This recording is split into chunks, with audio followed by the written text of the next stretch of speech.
This Mini ITX rig I had some big hopes and dreams for, especially when it came to a GPU upgrade.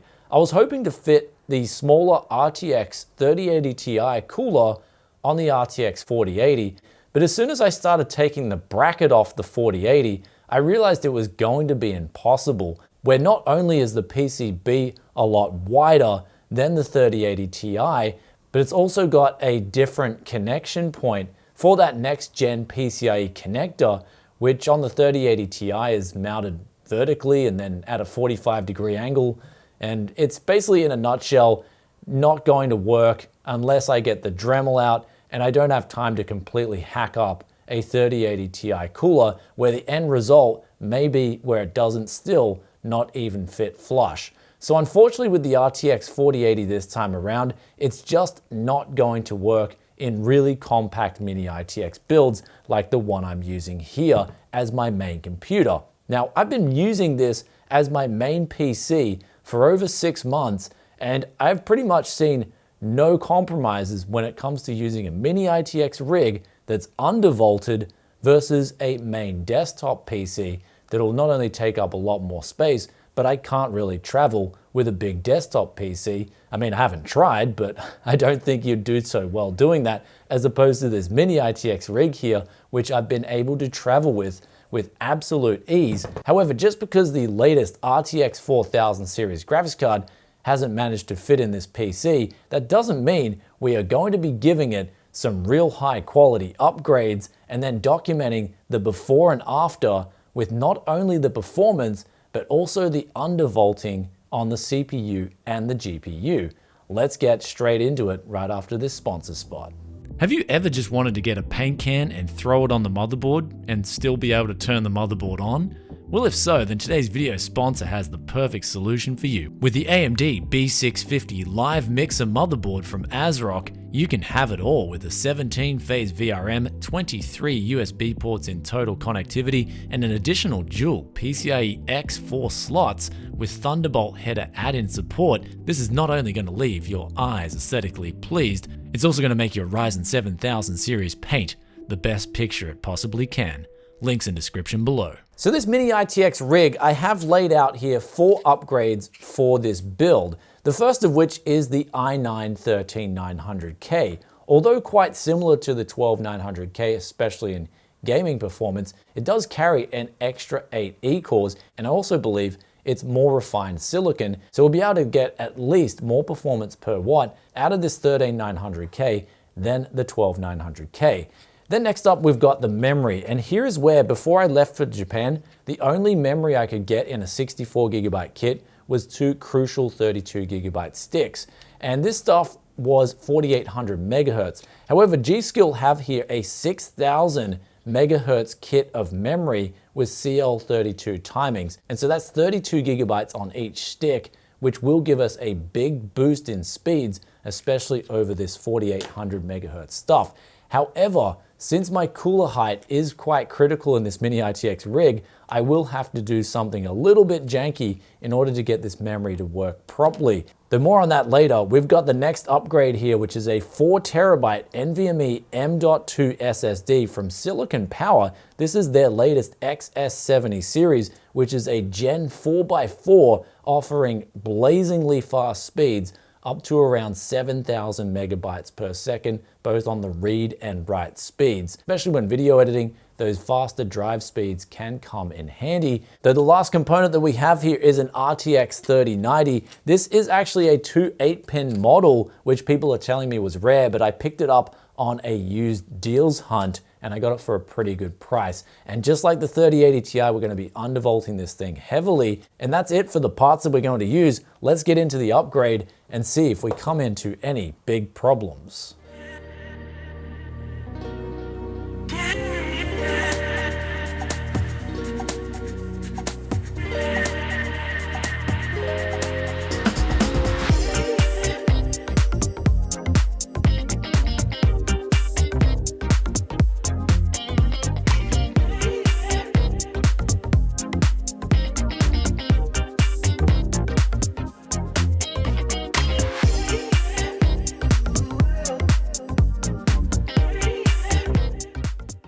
So now we have a bit of an interlude with what is, I thought would be a simple job, but is actually turning out to be more of a journey.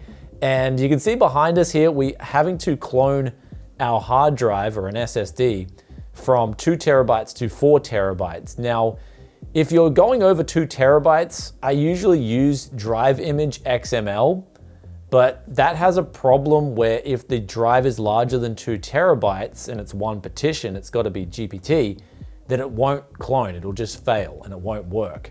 So then I'm looking all over the internet for like, what's the hermit solution? Like, what's the go? What's the best option here that's not gonna cost me $200 a year, like a lot of these softwares do?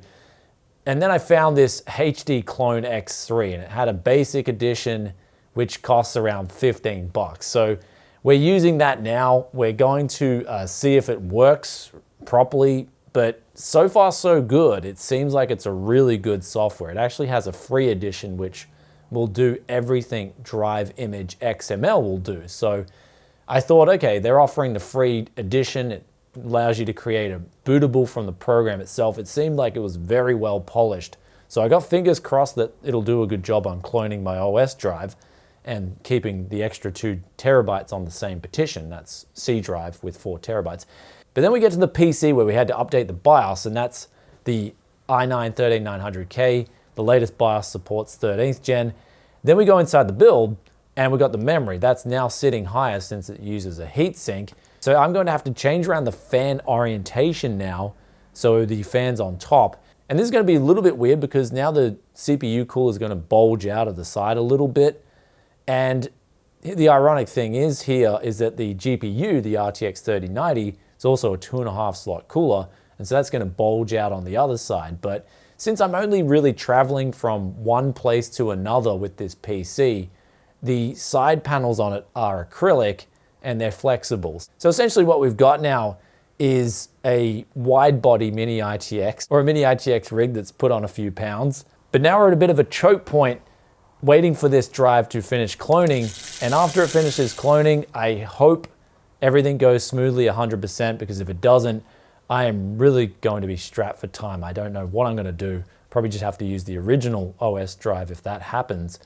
But I'm hoping for this 4 terabyte to come out so I can show you guys before and after benchmarks. I've actually got quite a few good benchmarks lined up to see how much performance we'll gain from these upgrades.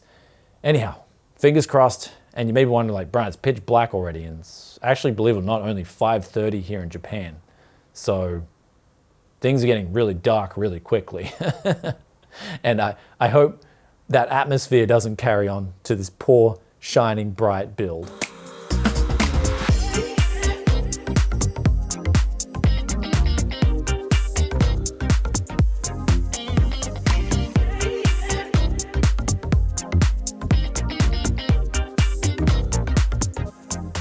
So we've now just undervolted this CPU, and we've also undervolted the GPU. Similar settings to what we had before. We had a minus 100 millivolt offset in the BIOS for the 13900K, 4.6 gigahertz all cores, and then we also dropped the load line calibration down to level 4 from level 1. This is important to shaving off power consumption, where before we have 200 watts, afterwards we now have like 162 watts, and that brings the temperatures down from 93 degrees down to around 73 degrees, all with the same performance in Cinebench R23. And that's mainly because the 13th gen's got some weird undervolting behavior. I'm finally starting to understand it more. It's got mainly to do with the IEA, but you are limited a lot of the times, especially even in this Z690 BIOS.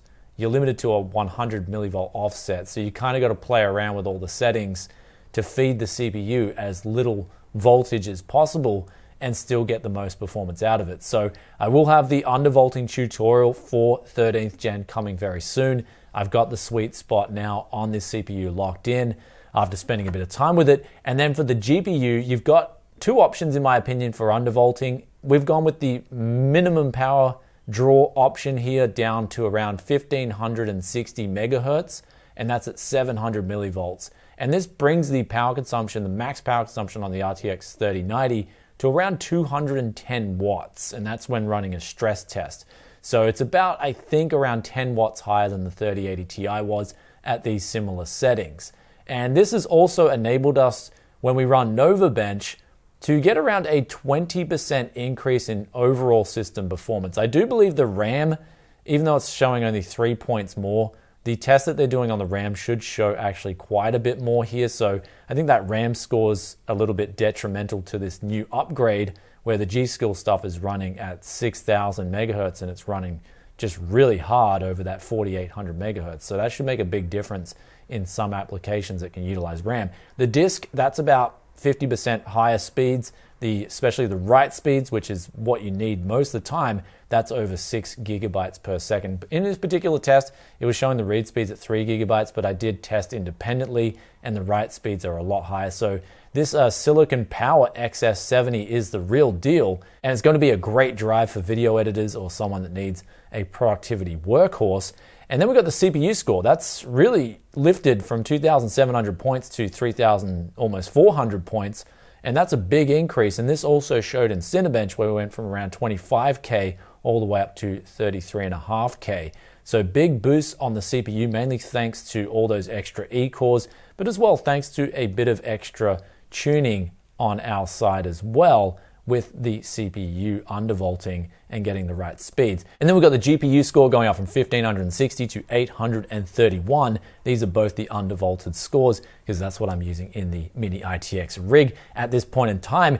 Then we've got the CUDA score in Geekbench 5, that went up significantly, and then also the CPU multi-core score went up significantly. The single core score stayed roughly the same, as there's really no big IPC increase from the 13,900K from the 12,900K. And we are undervolting here with a simple all core, because that's where we're going to need the performance, especially when it comes to Premiere Pro, when we are hammering the CPU.